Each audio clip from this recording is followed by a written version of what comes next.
On va retrouver dans les couloirs de l'Assemblée nationale Yohann Gillet, député Rassemblement national du Gard et vice-président du groupe RN à l'Assemblée. Bonjour à vous et merci d'être avec nous.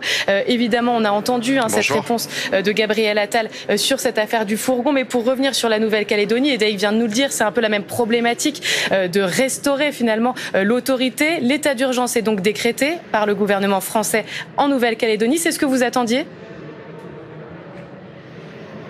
Oui, tout à fait. Marine Le Pen réclamait depuis plusieurs heures du président de la République de déclarer l'état d'urgence parce que la situation le nécessite. Il faut bien rappeler à vos téléspectateurs que depuis plus de 48 heures désormais, en Nouvelle-Calédonie, il y a eu non seulement ces dernières heures 3 morts, mais il y a eu en plus des dizaines et des dizaines de maisons qui ont été pillées, brûlées. C'est pareil pour des entreprises, des commerces. La situation n'est pas acceptable. Ce qu'il faut maintenant, c'est tout faire pour le retour au calme. C'est ce que nous appelons de nos voeux maintenant depuis plusieurs heures, plusieurs jours même.